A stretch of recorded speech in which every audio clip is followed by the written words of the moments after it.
Digital યુગ આ daily local news channel of Bharuch. Bharuch જિલ્લાના ઝઘડિયામાં 10 વર્ષની બાળકી સાથે બનેલ ચકચારી દુષ્કર્મના પ્રકરણમાં આમ આદમી પાર્ટીના ધારાસભ્ય ચૈતર વસાવાએ વડોદરા ખાતે બાળકીના પરિવારજનો સાથે મુલાકાત કરી હતી અને ભરૂચ પોલીસ હેડક્વાર્ટર ખાતે ઉચ્ચ અધિકારીઓને રજૂઆત કરી નરાધમને ફાંસીની સજા મળે તેવા પ્રયાસો કરવાની માંગ કરી હતી. ભરૂચના ઝઘડિયામાં 10 વર્ષની બાળકી સાથે દુષ્કર્મની ચકચારી ઘટના બની હતી. આ મામલામાં હાલ બાળકી વડોદરાની સયાજી હોસ્પિટલમાં સારવાર હેઠળ છે. ત્યારે દેડિયાપાડાના આમ આદમી પાર્ટીના ધારાસભ્ય ચૈતર વસાવાએ વડોદરા ખાતે બાળકી અને તેના પરિવારજનોની મુલાકાત લીધી હતી. આ બાદ તેઓએ ભરૂચ પોલીસ હેડક્વાર્ટર ખાતે પહોંચી ઉચ્ચ પોલીસ અધિકારીઓને આવેદનપત્ર પાઠવી રજૂઆત કરી હતી. ચૈતર વસાવાએ આક્ષેપ કરતા જણાવ્યું હતું કે ગુજરાતમાં રોજે રોજ આવી ઘટનાઓ ઘટી રહી છે. છેલ્લા 1 વર્ષમાં ગુજરાતમાં 648 નાબાલિગ દીકરીઓ પીંખાઈ ગઈ છે. અમારો સવાલ એ છે કે આટલી બધી ઘટનાઓ ઘટે હવે બાદ પણ શા માટે દીકરીઓને ન્યાય મળતો નથી?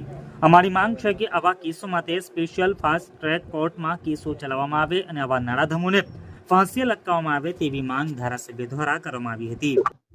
જે લોકશાહીના મંદિર એવા સંસદ ભવનમાં દેશના ગૃહમંત્રી અમિત શાહ દ્વારા જે ટિપ્પણી કરવામાં આવી છે કે આંબેડકર આંબેડકર આંબેડકર બોલવાની આજે ફેશન બની ગઈ છે, ત્યારે આવી જ રીતના જો ભગવાનનું નામ લીધું હોય તો 7 જન્મનો સ્વર્ગ મળી જાત, જે ટિપ્પણી અમિત શાહે કરી છે એમને કહેવા માંગીએ છે.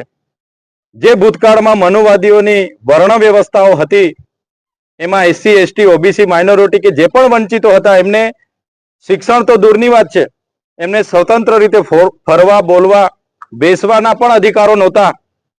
ત્યારે આજે આ બંધારણની જોગવાઈઓને આધીન અમે પણ ધારાસભ્ય બન્યા છે. દેશના રાષ્ટ્રપતિ પણ આદિવાસી છે અને જે મહિલાઓ આજે આગળ વધી છે, આજે OBC SC ST માઇનોરિટી સમાજ આજે આગળ આવ્યો છે, ત્યારે આ મનુવાદી વિચારધારા ધરાવતા લોકોને પસંદ નથી. આનો જવાબ આવનારા દિવસોમાં ઈંટનો જવાબ અમે પથ્થરથી આપીશું. આજે પણ અમારા સાથીઓનો કાર્યક્રમ ભરૂચમાં હતો. આવનારા દિવસોમાં પણ અમારા જલંદ કાર્યક્રમો આખા ગુજરાતમાં હશે. અમે અમિત શાહ ગૃહમંત્રી તરીકે રાજીનામું આપે અને દેશની જનતા સમક્ષ આવીને માફી માંગે એ માંગ આવનારા દિવસોમાં તેજ બનાવવાના છે.